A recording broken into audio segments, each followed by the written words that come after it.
Ethan Carter's eyes snapped open, his body tense and alert. The familiar hum of medical equipment from the next room reminded him of his current reality. This wasn't a starship cockpit anymore. This was his life, a modest house in a sleepy town, with a sun clinging to life. He turned his head carefully to avoid waking the figure next to him. Lyra's azure skin had a faint, soft glow in the dim light. Her alien features relaxed in sleep. A pang of sadness hit Ethan. He couldn't remember the last time he'd seen her so at peace. He slipped out of bed quietly and walked down the hallway. The door to Leo's room was slightly open, emitting a soft blue light. Ethan nudged it open, cringing at the creak. Leo lay still, his small chest gently rising and falling, his skin a pale blue, showing traces of both his parents. Tubes and wires snaked around him, connecting to machines that beeped softly, a constant reminder of the battle raging inside his young body. Ethan approached the bed, tenderly brushing a lock of hair from Leo's forehead, careful not to disturb the small, bony ridges on his son's temples.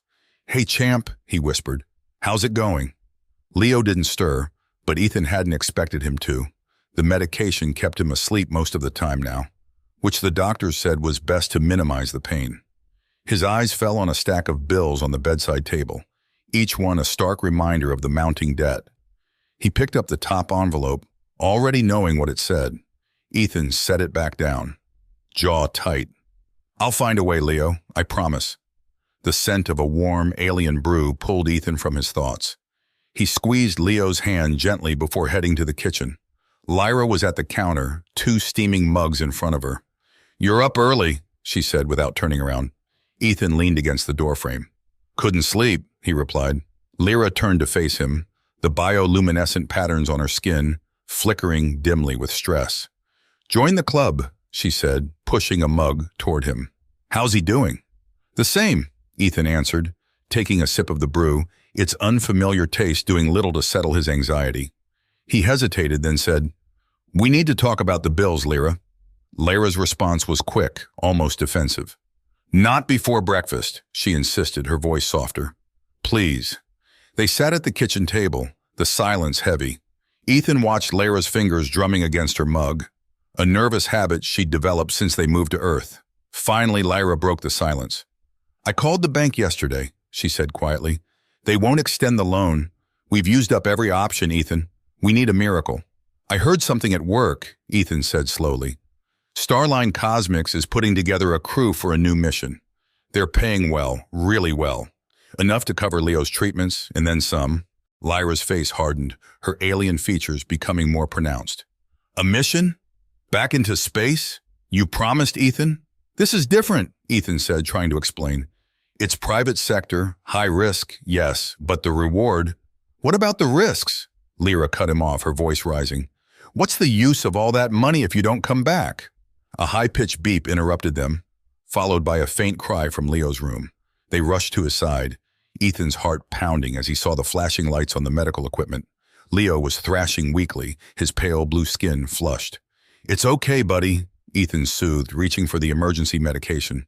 "Dad's here. You're going to be okay." Lyra hurried into the room, her face etched with worry. "What happened?" "Pain spike," Ethan said as he administered the dose. "It's under control now." They stood by Leo's bed, watching as his breathing steadied, his body relaxing into sleep. The immediate danger had passed, but the tension remained, hanging heavy in the air. "We can't keep doing this," Lyra said softly, her voice trembling. "He needs that surgery." Ethan nodded, his resolve solidifying. "I know. That's why I have to do this, Lyra. It might be our only chance." Lyra looked at him, her eyes shimmering with tears. For a moment she said nothing, then sighed deeply. "Look into it, but promise me you'll be careful, Ethan." Ethan wrapped his arms around her, his eyes drifting to Leo's sleeping form. "I promise. I'll make this right, no matter what." The drive to Nexus Engineering blurred by, his mind racing. Inside, the usual hum of machinery and conversations filled the space. In the break room, he overheard a discussion. Starline Cosmics was recruiting for a high-paying mission, specifically looking for people with interspecies experience. Ethan's thoughts spun. This could be the answer they needed. At home, he told Lyra about the job. She listened, her face unreadable. "Do what you have to," she finally said, her voice wavering. Just come back. Launch day arrived faster than he had imagined. The sky was still dark, tinged with the first hints of dawn, as Ethan stood in the living room, his bag at his feet. Lyra was there, her blue skin looking almost translucent in the early morning light. "I still think this is crazy," she said, her voice trembling. Ethan gently cupped her face in his hands. "I know, but it's our best shot, Lyra. For Leo." Lyra leaned into his touch, her tears glowing softly. "Just come back to us, Ethan. Promise me." "I promise," he whispered, drawing her close. "Whatever it takes," he thought. "Whatever it takes." Their quiet moment was interrupted by a soft shuffle. Leo stood in the doorway holding his telescope. "Dad," he said quietly, "do you have to go?" Ethan knelt down, opening his arms. Leo ran to him. "Remember what we talked about, buddy? About doing things even when they're tough?" Leo nodded solemnly. "Okay, Dad, I'll use the telescope and find you in the stars." Ethan hugged him tightly. "That's my boy. I'll be home soon, I promise." The Orion's launch was a whirlwind of sound and motion. Ethan's body was pressed back into his seat as the ship broke free of Earth's gravity. Weeks turned into months in the vastness of space, filled with constant checks, data analysis, and preparations. Each night, Ethan recorded a message for Leo, talking about the stars and how much he missed him. Finally, they arrived at Proxima Centauri b, a world unlike any they'd ever seen. As they descended, Ethan marveled at the sight of crystalline forests and shifting mountains. A violent tremor shook the ship upon landing, sending everyone scrambling.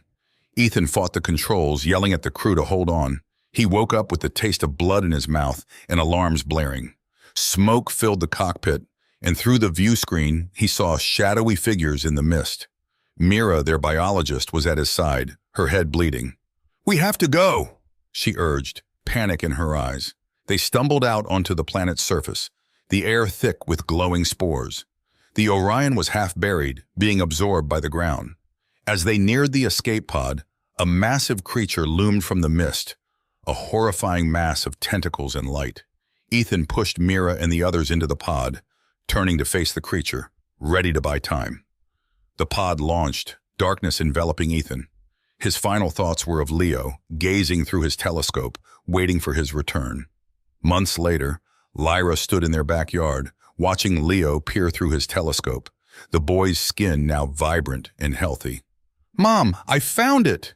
The star Dad told me about!" Lyra walked over, her heart aching with both sorrow and joy. "Show me, darling." As Leo pointed out the distant star, Lyra thought about Ethan's last messages, the joy of seeing Leo healthy tempered by the loss of Ethan.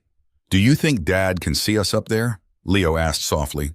Lyra pulled him close, her voice full of love. "I know he can, Leo, and he's so proud of you." They sat together, watching Ethan's video logs, his voice a comforting presence. In those moments, Lyra felt him with them, his love reaching across the stars. As he described the wonders of the universe, Lyra and Leo knew they were never alone. The stars above glittered, a testament to Ethan's love and his ultimate sacrifices, lighting their way forward. Later that night, after Leo was asleep, Lyra stood under the canopy of stars, holding a small, worn data chip. It contained Ethan's final message, one she had replayed in her mind but had not yet listened to. Now, with Leo safe and healing, she felt ready. She inserted the chip into her communicator, Ethan's face appearing. His eyes, filled with love and determination, met hers. "Lyra," his voice was gentle, "if you're seeing this, it means I didn't make it back. I want you to know that every risk I took was for you and Leo. I love you both so much." Lyra wiped away her tears, a bittersweet smile on her face. "We'll be okay, Ethan," she whispered. "Because of you, we will be." As she stood there, the moonlight mingling with the light of the stars, Lyra felt Ethan's presence surround her. She knew he was watching over them, giving her the strength to continue. The future was uncertain, but she would face it, knowing Ethan's love would always guide her. The next morning, Lyra awoke to the sound of Leo's laughter. She found him in the living room, holding his telescope, his eyes full of wonder. "Mom, can we watch one of Dad's videos tonight?" Lyra smiled, her heart full. "Yes, sweetheart. We can watch them all, one by one." As the day wore on, they visited Leo's school, where he showed his classmates the telescope. The teacher, noticing his excitement, asked him to share his father's story. Leo stood at the front of the class, his voice filled with pride. My dad went to the stars to help people. He was really brave, and even though he didn't come back, he's always with us, watching from up there. The room fell silent as Leo spoke, his words resonating with everyone. Lyra stood at the back, her eyes misting over as she listened to her son. That evening, they sat on the porch, watching the sun set and the stars emerge. Leo's small hand reached for Lyra's, his fingers squeezing hers gently. Do you think I can go to space one day, Mom? Like Dad? Lyra looked down at her son, his eyes filled with dreams and the promise of a future. Yes, Leo, she said softly, her heart swelling with love. I believe you can do anything you set your mind to, and your dad will be right there with you, every step of the way. Ethan's memory would live on, his love a constant presence in their lives. They would honor his sacrifice by exploring, learning, and loving. As they looked up at the stars, they knew they were a part of something greater, connected by the love of a man who had ventured into the unknown to give them a future. The stars shone brightly above, reminding them of the vast universe beyond, a universe Ethan had helped to unveil. As Lyra and Leo gazed into the night, they knew Ethan's legacy would live on, not only in the stars but in their hearts, a guiding light that would forever illuminate their path.